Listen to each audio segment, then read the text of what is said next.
આજે આપણે બનાવીશું કાઠિયાવાડી સેવ ટામેટાનું શાક. તેના માટે શું સામગ્રી જોઈશે હું તમને જણાવું. તો તેના માટે જોઈશે ચોપ કરેલી ડુંગળી, ચોપ કરેલા ટામેટા, અધકચરા, સેવ તીખી, હળદર, ધાણા જીરું, ગરમ મસાલો, મીઠું, મરચું, આદુ લસણની પેસ્ટ, મલાઈ અને ધાણા.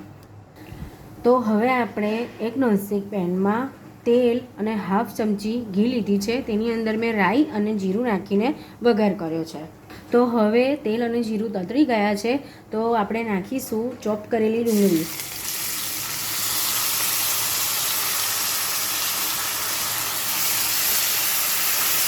એને આપણે સાંતળીશું. ડુંગળી સંતળાવા હવે આવી છે, થોડીક લાઇટ બ્રાઉન થઈ ગઈ છે. એની અંદર આપણે ચોપ કરેલા અધકચરા ટામેટાં નાખીશું.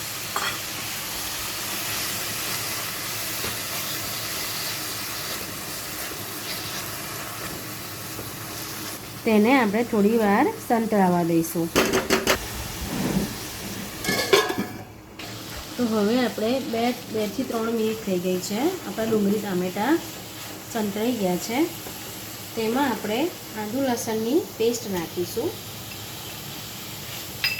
એને આપણે 1 મિનિટ સુધી સાંતળીશું.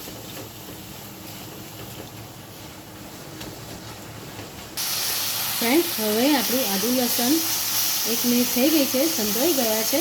હવે મેં તમને જે મસાલા બતાવ્યા હતા ને, મરચું, હળદર ને, એની અંદર થોડું પાણી નાખીને એની પેસ્ટ જેવું બનાવી લેવાનું છે અને એ નાખીશું આપણે. એનાથી ફ્રેન્ડ કલર સરસ આવશે, નેચરલ કલર આવશે એનાથી. અને ટેસ્ટ રેસ્ટોરન્ટમાં જે સેવ ટામેટાનું શાક મળે છે ને ફ્રેન્ડ, એવું જ લાગશે. જોઈ શકો છો તમે કલર. હવે આપણે એને 2 થી 3 મિનિટ સંતળાવા દઈશું.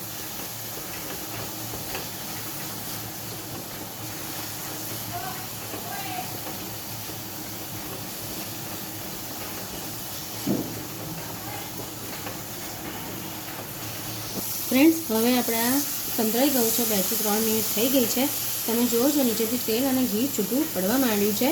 હવે આપણે એક સિક્રેટ વસ્તુ ઉમેરીશું. તેની અંદર આપણે મલાઈ ઉમેરીશું. મલાઈથી આ જે સેવ ટામેટાનું શાક છે ને એ ક્રીમી બનશે. એની ફ્લેવર જુદી જ આવશે. એનાથી રીચ ફ્લેવર મળશે સેવ ટામેટાના શાકની. જરૂરથી આવી રીતે તમે લોકો ટ્રાય કરજો એક વખત ફ્રેન્ડ્સ.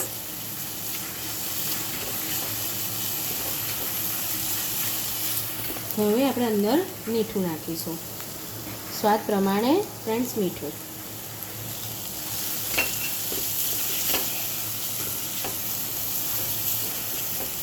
તેની અંદર હવે આપણે તીખી સેવ ઉમેરીશું. તેને આપણે 2-3 મિનિટ સાંતળીશું.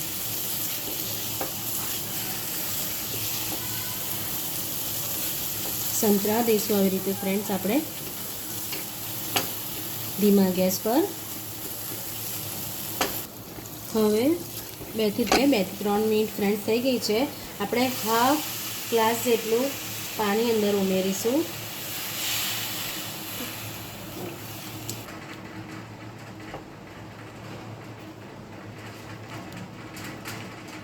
તેને આપણે 5 મિનિટ માટે થવા દઈશું.